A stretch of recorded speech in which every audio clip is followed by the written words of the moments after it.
Lecture में हम लोग सीखेंगे इफ एंड एल्स कंडीशन को। मैं कोड रिमूव करता हूँ और मुझे रिमूव नहीं करना था क्योंकि मुझे एक नई फाइल में सारा कोड सेव करना था। फाइन, मैं डू करता हूँ इसे और इसे सेव करने के बाद एक नई फाइल में जाता हूँ।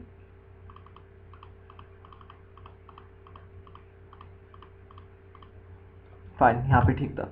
और एक नई फाइल जनरेट करता हूँ जिसका नाम मैं रखता हूँ if and else if dash else if. But else if तो हमने नहीं करना, एल्स करना। फाइन, इफ डैश एल्स या फिर if else dot PHP. If else dot PHP याद रहेगा। और पीएचपी के टैग्स के अंदर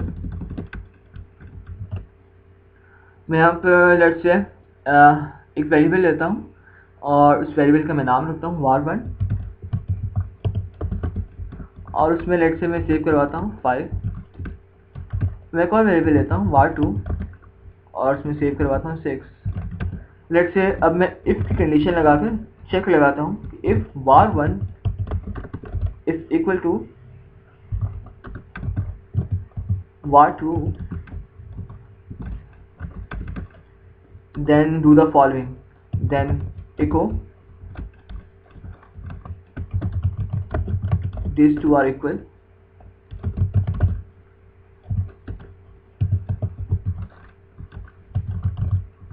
else echo these two are not equal। तो अपने ब्राउज़र में जाके पेज रिफ्रेश करूँगा ifelse.php के नाम से जो हमारे पास फाइल थी ifelse.php। तो आप देख सकते हैं कि हमारे पास आउटपुट आया this two are not equal. और ये आउटपुट क्यों आया ये आप अंदाज़ा लगा सकते हैं क्योंकि 5 और 6 आर नॉट इक्वल। अगर मैं इस दोनों को 6 कर देता हूँ तो कंडीशन हमारे पास ये ट्रू हो जाएगी और हमारे पास जो आंसर है वो आएगा this two are equal. Fine, अब इक्वल के अलावा और कौन से साइंस हम यूज़ कर सकते हैं? आपको ये तो अंदाज़ा होगा कि मैंने डबल इक्वल टू क्यों यूज़ किए हैं। फाइन, क्योंकि डबल इक्वल टू यूज़ करते हैं कंपैरिजन के लिए और सिंगल इक्वल टू यूज़ करते हैं हम लोग वैल्यू सेव करवाने के लिए। फाइन, अब मैं यहाँ पर चेक लगाता हूँ नॉट इक्वल का एक्सप्लेनेटरी साइन, उसके बाद एक इक्वल टू। इसका ये मतलब है कि if var1 is not equal to var2 then echo this else echo this। अब मुझे इसको चेंज करना पड़ेगा। लेट्स से हम इन इक्वल्स पर नहीं जाते हैं, हम इन वैल्यूज को देखते हैं। अब var1 is not equal to var2 पे ये आएगा और एल्स पे ये आएगा। अब var1 इक्वल है var1 के var2 के। फाइन, वेरिएबल 1 वेरिएबल 2 के इक्वल है तो इसमें ये कंडीशन फॉल्स होगी और ये वाली कंडीशन एग्जीक्यूट होनी चाहिए जिसमें लिखा हुआ है these two are not equal. तो देखते हैं कि these two are not equal ही आया हमारे पास। फाइन, और इसके बाद मैं ग्रेटर देन का साइन लगा सकता हूँ और इक्वल टू का साइन लगा सकता हूँ।